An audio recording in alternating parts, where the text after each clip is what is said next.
नमस्कार, आप देख रहे हैं हेडलाइंस न्यूज। दिन भर की ताज़ा खबरों के लिए अभी सब्सक्राइब करें, साथ में बेल आइकन भी प्रेस कर लें। खबरों में आगे बढ़ने से पहले वीडियो को लाइक जरूर करें और अपने दोस्तों के साथ ज्यादा से ज्यादा शेयर करें। और आप किस राज्य शहर से न्यूज को देख रहे हैं कमेंट में जरूर लिखें। बता दें, अगले साल होने जा रहे लोकसभा चुनाव 2024 के मद्देनजर मुस्लिम वोटरों में बीजेपी के प्रति भरोसा बढ़ाने के लिए अल्पसंख्यक मोर्चा कमर कस रहा है। संगठन से जुड़े देश भर के कार्यकर्ताओं की कार्यशाला में कैसे सरकार की नीतियों को मुस्लिम बहुल इलाके में पहुंचाया जाए, इस पर चर्चा हुई। बीजेपी मुख्यालय में देश भर में आए पदाधिकारियों से अल्पसंख्यक मोर्चा के अध्यक्ष जमाल सिद्दीकी ने मुलाकात की। 30% से ज्यादा मुस्लिम मतदाताओं वाली 65 लोकसभा सीटों पर मोदी मित्र बनाने की अभियान शुरुआत इन्होंने ही की थी। कर्नाटक चुनाव में कांग्रेस ने प्रचंड जीत हासिल की और बीजेपी को सत्ता से बेदखल कर दिया। अब मुख्यमंत्री पद को लेकर सिद्धारमैया और कांग्रेस प्रदेश अध्यक्ष डीके शिवकुमार के बीच कांटे की टक्कर मानी जा रही है। कांग्रेस हलाकमान सीएम को लेकर 4 दिन से मंथन कर रही, लेकिन अब तक कुछ भी फाइनल नहीं हो पाया है।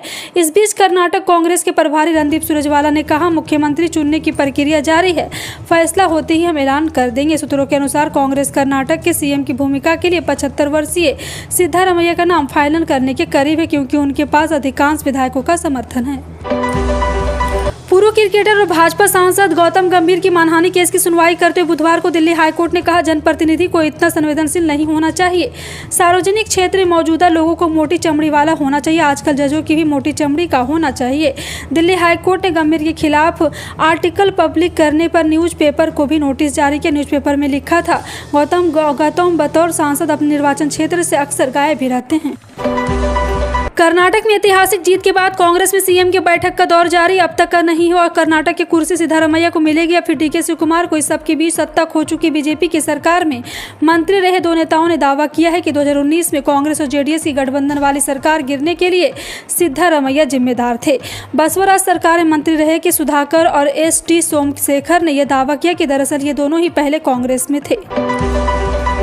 वरिष्ठ कांग्रेस नेता दिग्विजय सिंह ने 2024 के जंग के लिए अभी से ताल ठोक दी है। 76 साल के दिग्विजय सिंह ने चुनावी दंगल में केंद्रीय मंत्री ज्योतिरादित्य सिंधिया को सीधा चैलेंज किया और कहा कि अगर कांग्रेस पार्टी कहे तो वो अगले साल गुना सीट से ज्योतिरादित्य सिंधिया के खिलाफ उतरने को तैयार है। मध्य प्रदेश से गुना लोकसभा सीट को सिंधिया राज परिवार का गढ़ माना जाता है। भारतीय ओलंपिक संघ ने भारतीय कुश्ती संघ के सभी पदाधिकारी पर प्रतिबंध लगा दिया है। पदाधिकारियों के प्रशासनिक एवं आर्थिक कार्यों पर भी रोक लगा दी गई। खेल मंत्रालय ने कुश्ती संघ का चुनाव 45 दिन के भीतर कराने के लिए कहा है। इसके लिए 3 सदस्यीय अस्थायी समिति गठित कर दी गई। इस कमेटी में वसु सुंद के भूपेंद्र सिंह बाजवा, ओलंपियन निशानेबाज सुमा सिरूर और एक रिटायर्ड जज शामिल है। दूसरी तरफ भाजपा सांसद ब्रजभूषण सिंह की गिरफ्तारी की मांग को लेकर दिल्ली के जंतर मंतर पर पहलवानों का आंदोलन जारी है। बागेश्वर बाबा के पटना दरबार में प्रतिदिन 8 से 10 लाख लोगों के पहुंचने का दावा किया जा रहा। पंडाल के चारों ओर दूर दूर तक फैला जनसैलाब किसी भी राजनीतिक दल की नींद खराब करने के लिए पर्याप्त है, जो अपनी सभाओं में भीड़ जुटाने के लिए महीनों कड़ी मेहनत करते हैं और पैसा खर्च करते हैं। इसके बाद भी कोई राजनीतिक दल इस तरह की जनसभा एकत्र करने में असफल ही रहता है। कहा जा रहा है कि बाबा अपनी जनसभाओं में हिंदू एकता और हिंदू राष्ट्र के जिन मुद्दों को उठाते हैं, उसे नीतीश कुमार, तेजस्वी यादव की जातिगत समीकरण पर टिकी राजनीति को खतरा हो सकता है। महाराष्ट्र में बीते दिनों कई धार्मिक दंगे हुए। इसको लेकर शिवसेना ने अपने मुखपत्र सामना में एक लेख के जरिए मुख्यमंत्री शिंदे और गृह मंत्री फडणवीस की सरकार पर निशाना साधा है। उन्होंने कहा है कि भाजपा का दंगे भड़का पर राजनीतिक रोटियां सेकने का धंधा पीढ़ियों से चला आ रहा है और चुनाव नजदीक आते ही इस धंधे के निवेश में बढ़ोतरी की जाती है। शिवसेना ने कहा, राज्य के लोगों को सतर्क हो जाना चाहिए, क्योंकि वो उन लोगों से घिरे हुए हैं जो संविधान, राष्ट्रीय एकता और धार्मिक भावना को दरकिनार सत्ता पाने की लालसा रखते हैं। पाकिस्तान क्रिकेट बोर्ड की तरफ से भारत के साथ किसी अन्य जगह पर द्विपक्षीय सीरीज कराए जाने के बयान पर अब भारतीय क्रिकेट कंट्रोल बोर्ड की तरफ से प्रतिक्रिया सामने आई है। एएनआई के मुताबिक बीसीसीआई के सूत्रों ने कहा है कि यहां पर भारत और पाकिस्तान के बीच किसी भी द्विपक्षीय सीरीज का प्लान नहीं है। पाकिस्तानी मीडिया की तरफ से यह खबर सामने आई थी कि बीसीबी अध्यक्ष नजम सेठी ने तटस्थ स्थान पर संभावित पाकिस्तान भारत टेस्ट सीरीज को हरी झंडी दे दी है।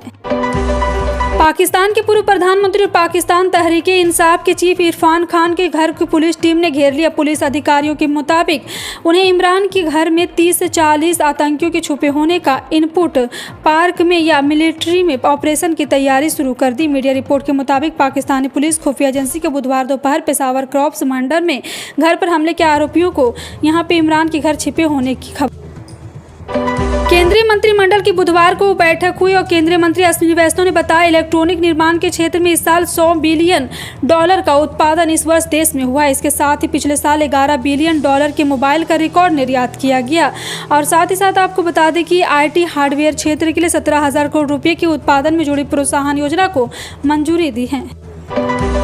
कर्नाटक के चुनाव परिणाम आने के बाद मुंबई में बुधवार को खासी राजनीतिक गहमागहमी रही। शरद पवार, उद्धव ठाकरे और JP नड्डा ने अपनी अपनी पार्टी के नेताओं के साथ बैठक के लिए बुलाया था। शरद पवार ने जहां दक्षिणी मुंबई के KB चौहान केंद्र में NCP नेताओं से मुलाकात की, वहीं ठाकरे मध्य मुंबई के दादर स्थित पार्टी मुख्यालय में अपनी टीम से मिले। उधर BJP के राष्ट्रीय अध्यक्ष JP नड्डा ने मुंबई जिले के पन्ना प्रमुख और पदाधिकारी के साथ बैठक की। कॉमन यूनिवर्सिटी एंट्रेंस टेस्ट इस साल 2023 में दूसरी बार आयोजित हो रहा है। रिपोर्ट बताती है कि सेंट्रल, स्टेट, डीम्ड, प्राइवेट और अन्य विश्वविद्यालय मिलाकर करीब 292 विश्वविद्यालय UG PG में दाखिले के लिए CUET आधार पर दे रहे हैं। CUET और 2023 की परीक्षाएं शुरू होने जा रही है और CUET के 2023 के रिजल्ट के आधार पर हर एक यूनिवर्सिटी अपनी कट ऑफ जारी करेगा। इसके बाद जिस स्टूडेंट के नंबर उस यूनिवर्सिटी के कट ऑफ के बराबर होंगे वो दाखिला लेने के लिए एलिजिबल माने जाएंगे।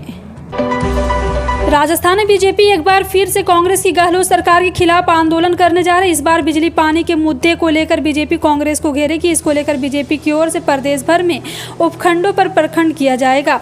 इसकी शुरुआत बुधवार से हो गई। BJP 17, 18 और 19 मई 3 दिन तक लगातार प्रदर्शन करेगी। BJP बिजली पर फ्यूल सरचार्ज को लेकर कांग्रेस पर हमलावर हुई है।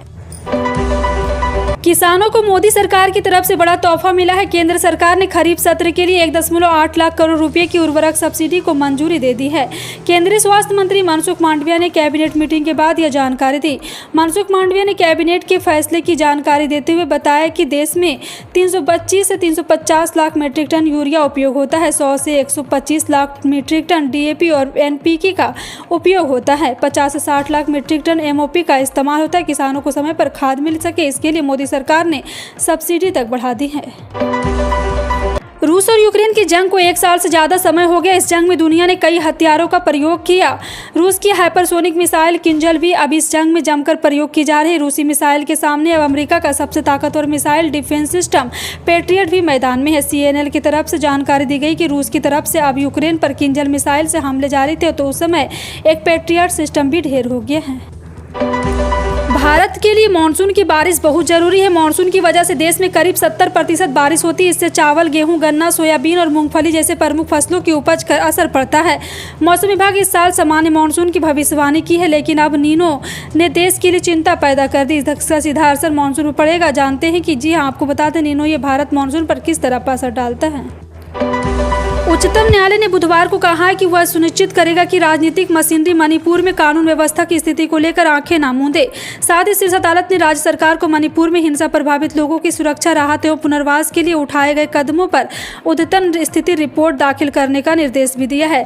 प्रधान न्यायाधीश DY चंद्रचूड़ की अध्यक्षता वाली पीठ ने कहा है कि वह बहुसंख्यक मैतेई समुदाय को आरक्षण देने के मणिपुर उच्च न्यायालय के फैसले से उत्पन्न कानून मुद्दों पर विचार नहीं करेगा, क्योंकि इस आदेश को चुनौती देने वाले कई याचिकाएं उच्च न्यायालय की बृहद पीठ की समीक्षा लंबित है। पिछले दिनों कश्मीर घाटी में श्रीनगर यूनिवर्सिटी में कुछ ऐसा हो रहा था जो पाकिस्तान के लिए झटके से कम नहीं था। भारत जो इस समय G20 का अध्यक्ष है, उसकी अध्यक्षता में यहाँ पर युवा सम्मेलन यानी कि Y20 का आयोजन हुआ। इस सम्मेलन में 17 युवा प्रतिनिधिमंडल पहुंचे थे, जिसमें एक दल तुर्की का भी था। हमेशा पाकिस्तान के लिए कश्मीर की आवाज़ उठाने वाले तुर्की ने उस मौके पर अकेला कर दिया है। पाकिस्तान को इस बात पर खासी आपत्ति है कि आखिर क्यों भारत कश्मीर में इतने बड़े अंतर्राष्ट्रीय सम्मेलन का आयोजन किया जा रहा है। लगातार 3 दिनों तक सोना व चांदी के भाव में स्थिरता के बाद कीमत में बढ़ोतरी देखी जा रही है। मंगलवार की अपेक्षा सोना चांदी अधिक दामों पर खरीद व बेची जाएगी। झारखंड की राजधानी रांची के सराफा बाजार में 17 मई को 22 कैरेट प्रति 10 ग्राम सोने की कीमत 58,100 रुपये व 24 कैरेट 10 ग्राम सोने का भाव 61,010 रुपये तय किया गया है। वहीं चांदी प्रति किलो 78,800 रुपये की दर से बेची जाएगी। सराफा व्यापारी इंडियन बुलियन ज्वेलर्स एसोसिएशन के सदस्य मनीष शर्मा ने न्यूज 18 लोकल को बताया कि सोना व चांदी भाव में बढ़ोतरी देखी गई है। ग्लोबल मार्केट में कच्चे तेल की कीमत में नरमी के बावजूद बुधवार सुबह पेट्रोल डीजल के दाम फिर बढ़ गए। ग्लोबल मार्केट में क्रूड अभी $75 के आसपास चल रहा है। वहीं सरकारी तेल कंपनियों ने बुधवार को जारी पेट्रोल डीजल के खुदरा रेट में बदलाव कर दिया है। नोएडा, गाजियाबाद सहित एनसीआर के कई शहरों में तेल के दाम बढ़े। नोएडा में पेट्रोल ₹97 प्रति लीटर हो गया। सरकारी तेल कंपनी के अनुसार गौतम बुद्ध नगर में पेट्रोल आज सुबह 24 पैसे से चढ़कर ₹97 लीटर हो गया है। कोरोना संक्रमण प्रदेश के साथ साथ रायपुर में भी कम होने लगा है। मंगलवार को रायपुर में केवल 6 मरीज मिले। नए मरीजों को शामिल करने के बाद अब यहां एक्टिव मरीजों की संख्या केवल 51 रह गई है। आपको बता दें कि स्वास्थ्य विभाग की ओर से जारी रिपोर्ट के अनुसार प्रदेश में अब 350 मरीज ही एक्टिव हैं।